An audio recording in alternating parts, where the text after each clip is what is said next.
প্রিয় বন্ধুরা, লাইলাতুল কদরের রাতে আকাশের মধ্যে কি ঘটে? ফেরেশতাদের বিশাল কাফেলা যখন জমিনে নেমে আসে তখন আসমানের রূপ কেমন হয়? আজ আমরা এমন কিছু আলামতের কথা জানাবো যা নিজের চোখে দেখলে আপনি নিশ্চিত হতে বলতে পারবেন যে হ্যাঁ, এটি সেই লাইলাতুল কদরের রাত। শুধু তাই নয়, এই পবিত্র রাত নিয়ে আল্লাহর রসুল সাল্লাল্লাহু আলাইহি ওয়াসাল্লাম বিস্ময়কর স্বপ্ন দেখেছিলেন। কি ছিল সেই স্বপ্ন, আর কেনই বা সেই রাতে আকাশ থেকে ফেরেশতারা অপলক দৃষ্টিতে দুনিয়ার দিকে তাকিয়ে থাকে? আচ্ছা, আপনার কি মনে হয় আপনি কখনো জীবনের কোনো এক রমজানে এই মহামান্বিত লাইলাতুল কদরটি পেয়েছিলেন? আপনার যদি তেমন কোনো বিশেষ অনুভূতি বা অভিজ্ঞতা থেকে থাকে তবে অবশ্যই আমাদের কমেন্ট করে জানাবেন। তাহলে চলুন মূল ঘটনার দিকে। হজরত আবু সাঈদ খুদরি রাদিয়াল্লাহু তাআলা আনহু হতে এক অত্যন্ত চমৎকার বর্ণনা পাওয়া যায়। তিনি বলেন, একবার রমজানের শেষ দশকের এক বরকতময় রজনীতে আল্লাহর রাসূল সাল্লাল্লাহু আলাইহি ওয়াসাল্লাম আমাদের মাঝে উপস্থিত হলেন। তখন তাঁর পবিত্র জবান থেকে এক আশ্চর্য স্বপ্নের কথা আমরা শুনতে পেলাম। রাসূল সাল্লাল্লাহু আলাইহি ওয়াসাল্লাম আমাদের উদ্দেশ্য করে বললেন, আজ রাতে আমি স্বপ্ন দেখেছি। আমি অত্যন্ত বিনম্রভাবে পানি এবং কাদার মধ্যে সিজদা করছি। সুবহান আল্লাহ। প্রিয় দর্শক, আমাদের রাসূলের সেই স্বপ্নের প্রতিফলন হিসেবে ঠিক সেই রাতেই আকাশ ভেঙে অঝোর ধারায় বৃষ্টি নেমেছিল। আর ইসলামের ইতিহাসে এটি হচ্ছে লাইলাতুল কদরের অন্যতম প্রধান একটি নিদর্শন বা আলামত। এরপর আল্লাহ রাসূল সাল্লাল্লাহু আলাইহি ওয়াসাল্লাম সাহাবীদের আদেশ দিলেন, তোমরা যারা এতেকাফরত অবস্থায় আছো তারা সবাই দ্রুত মসজিদে চলে আসো। আবু সাঈদ খুদরি রাদিয়াল্লাহু তাআলা আনহু সেই মুহূর্তের স্মৃতিচারণ করে বলেন, আমরা সবাই তখন আল্লাহর রাসূলের নির্দেশে মসজিদের এক নির্দিষ্ট স্থানে সমাবেত হলাম। আমরা ইতেকাফ জারি রাখার জন্য মধ্যরাত্রির সেই নিস্তব্ধতায় আমরা সবাই প্রিয় নবীজির সামনে পরম শ্রদ্ধায় হাজির হলাম। তিনি আরও একটি অভাবনীয় দৃশ্যের বর্ণনা দিয়েছিলেন। তিনি বললেন, আমরা যখন আকাশের দিকে তাকালাম দেখলাম আসমান একদম স্বচ্ছ এবং মেঘমুক্ত। রাতের আকাশ ছিল এতটাই নির্মল ও শান্ত যা দেখে আমাদের হৃদয় জুড়িয়ে যাচ্ছিল।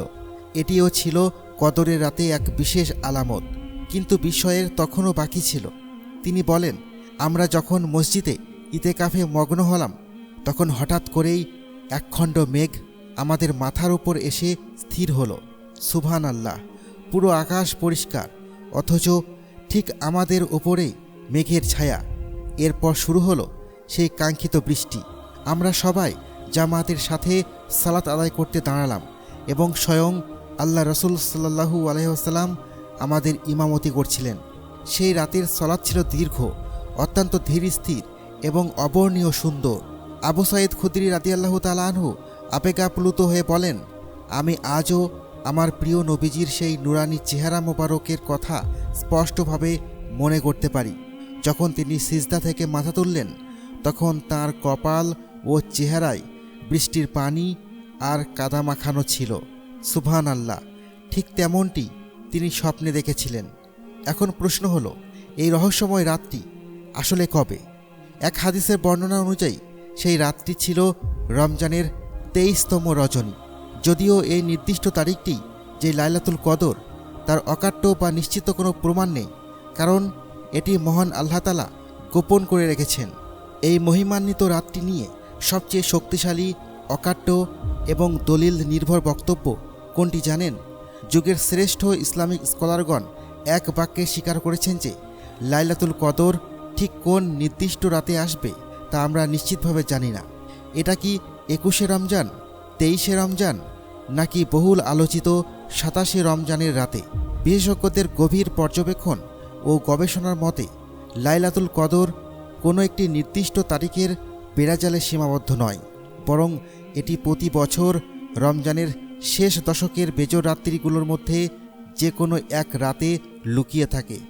আশ্চর্যজনক বিষয় হলো, এক এক বছর এটি এক এক তারিখে সংঘটিত হতে পারে, যাতে মুমিন বান্দারা প্রতিটি রাতেই আল্লাহর ইবাদতে মগ্ন থাকে। এখন আপনার মনে প্রশ্ন জাগতে পারে, যদি তারিখটি নির্দিষ্ট না হয়, তবে আমরা সাধারণ মানুষ হিসেবে কিভাবে বুঝব যে আজই সেই হাজার মাসের চেয়েও শ্রেষ্ঠ রাত? আসমান বা জমিনে এমন কি অলৌকিক নিদর্শন দেখলে আমরা বুঝব যে এটি লাইলাতুল কদরের রাত? মানবজাতির মুক্তিদূত হজরত মুহাম্মদ সাল্লাল্লাহু আলাইহি ওয়াসাল্লাম এই রাতের আবহাওয়া ও পরিবেশ নিয়ে অত্যন্ত চমৎকার বর্ণনা দিয়েছেন। তিনি বলেছেন, লাইলাতুল কদরের রাতটি হবে এক অদ্ভুত রকমের স্নিগ্ধ, কোমল এবং প্রশান্তিময়। সেই রাতে প্রকৃতিতে এক স্বর্গীয় নীরবতা বিরাজ করবে।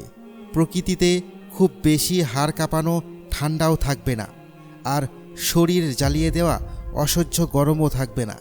অর্থাৎ বাতাসের ঝাপটায় আপনি এক অপার্থিব প্রশান্তি অনুভব করবেন। শুধু রাতই নয়, এই মহাম্মানিত রাতের পর ভোরবেলাতেও এক বিশেষ চিহ্ন প্রকাশ পায়। আল্লাহ রাসূল সাল্লাল্লাহু আলাইহি ওয়াসাল্লাম আমাদের জানিয়েছেন, কদরের রাতের ভোরবেলায় যখন সূর্য উদিত হয় তখন তার আলো হবে অত্যন্ত নিষ্প্রভ এবং ম্লান। সেদিন সূর্যের প্রখর তেজ বা দহন থাকবে না। উদীয়মান সূর্যটি দেখতে অনেকটাই পূর্ণিমার চাঁদের মতো মনে হবে এবং এর বর্ণ হবে কিছুটা লালচে বা রক্তবর্ণ। আর ঠিক এ কারণে হয়তো আপনি খেয়াল করে থাকবেন, প্রতি রমজানে অসংখ্য মানুষ ভোরে সূর্যের ছবি তোলে এবং তা সোশ্যাল মিডিয়ায় শেয়ার করে নিশ্চিত হতে চায় যে গত রাতটিই কি কদর ছিল কি না। কিন্তু বন্ধুরা, এখানে একটি বিশাল রহস্য ও বৈজ্ঞানিক প্রশ্ন লুকিয়ে আছে। এই যে বৃষ্টি হওয়া, সূর্যের আলো ম্লান হওয়া বা কাদা পানির যে নিদর্শনের কথা আমরা হাদিসে শুনলাম, এগুলো কি কেবল সেই বিশেষ রাত্রিতেই ঘটেছিল যেদিন রাসূল সাল্লাল্লাহু আলাইহি ওয়াসাল্লাম স্বপ্নে দেখেছিলেন এবং তার চেহারা মোবারকে কাদা লেগেছিল, নাকি এই অলৌকিক নিদর্শনগুলো কিয়ামত পর্যন্ত প্রতি বছরের লাইলাতুল কদরের রাতেই আমরা দেখতে পাব? এই অত্যন্ত গুরুত্বপূর্ণ প্রশ্নের জবাবে প্রখ্যাত মুহাদ্দিস কাজী ইয়াজ রহমতুল্লাহি আলাহি বলেন, এখানে অত্যন্ত চমকপ্রদ দুটি সম্ভাবনা রয়েছে। কাজী ইয়াজ রহমতুল্লাহি আলাহি এই বরকতময় রাতের নিদর্শন সম্পর্কে যে দুটি সম্ভাবনার কথা বলেছেন, তার প্রথমটি হলো, এই বিশেষ আলামতগুলো মহান আল্লাহ তাআলা কেবল লাইলাতুল কদরের সম্মানেই আলাদাভাবে নাজিল করেন। কিন্তু দ্বিতীয় সম্ভাবনাটি শুনলে আপনার শরীর শিহরিত হয়ে উঠবে। তিনি বলেছেন, এই মহিমান্বিত রাতে আকাশ থেকে এত বিশাল সংখ্যক ফেরেশতা পৃথিবীর বুকে নেমে আসে যে তাদের নুরানি ডানার আবরণে সূর্যের স্বাভাবিক আলো বাধাগ্রস্ত হয়। সুবহানাল্লাহ! কোটি কোটি ফেরেশতা যখন ডানা বিছিয়ে মুমিন বান্দাদের সালাত ও ইবাদত অবলোকন করতে জমিনে অবস্থান করেন, তখন তাদের সেই অপার্থিব নূরের তীব্রতায় দুনিয়ার সূর্যের উজ্জ্বলতাও যেন ম্লান হয়ে যায়। মহান আল্লাহ ভালো জানেন, তবে এটি হয়তো সেই কারণ যার ফলে কদরের রাতের ভোরবেলায় সূর্যের তেজ অনেক কম থাকে। আর এই অলৌকিক দৃশ্য কিয়ামত পর্যন্ত প্রতি বছরই মুমিনদের জন্য একটি আশার আলো হয়ে দেখা যাবে।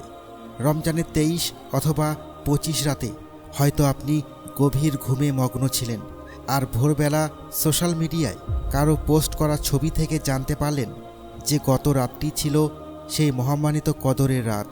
তখন আপনার মনে কতটা হাহাকার সৃষ্টি হবে! আপনি কি তখন আফসোস করে বলবেন, হায় আল্লাহ, আগামী রমজানে হয়তো বেশি করে ইবাদত করব?